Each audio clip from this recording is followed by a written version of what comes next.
ओम शांति।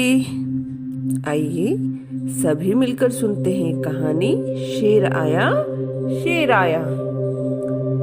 एक गांव में एक गरीब व्यक्ति था जिसको एक लड़का भी था। गांव के समीप एक जंगल था जिसमें लकड़ी काटकर वह बेचता था। उसी से उसके परिवार का गुजर बसर चलता था।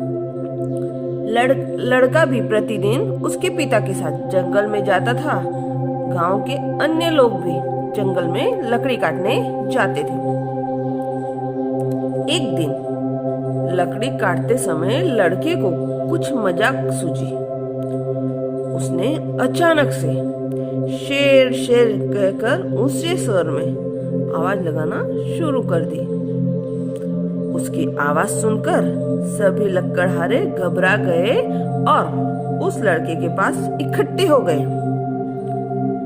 लड़के ने सबको घबराया हुआ देखकर पहले तो खूब मजा लिया और फिर हंसते हुए कहा कि मैंने तो मजाक किया था। यह सुनकर सभी पुनः अपने अपने काम में लग गए। दूसरे दिन लड़के ने फिर शरारत की और जोर जोर से बोला, शेर आया कहकर आवाज लगाई। सभी फिर से उसके पास दौड़कर आए। देखा तो आज भी लड़के ने मजाक की थी। तीसरे दिन सचमुच एक बड़ा शेर बकरियों के झुंड में आ गया। सच्चे शेर को देखकर लड़के के तो होश ही उड़ गए। भयभीत होकर वो जोर जोर से चिल्लाने लगा, शेर शेर शेर।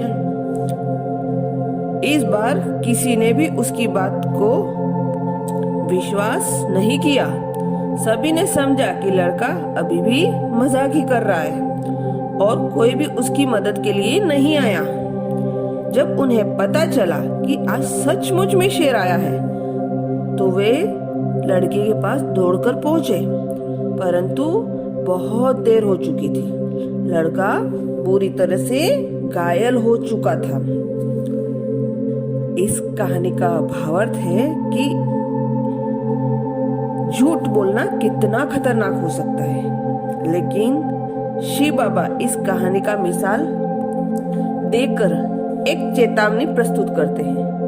बाबा के बच्चे दुनिया वालों को बार बार यह चेतावनी देते हैं कि अब विनाश हुआ कि हुआ, परंतु कितने ही समय से विनाश की बात सुनते आ रहे हैं, लेकिन विनाश तो होता ही नहीं है। यह समझकर दुनिया वाले काफिल और अलबेले हो जाते हैं और जब सचमुच विनाश होगा तब ज्ञान योग की शक्ति के अभाव के पश्चात आपके आंसू बहाने पड़ेंगे।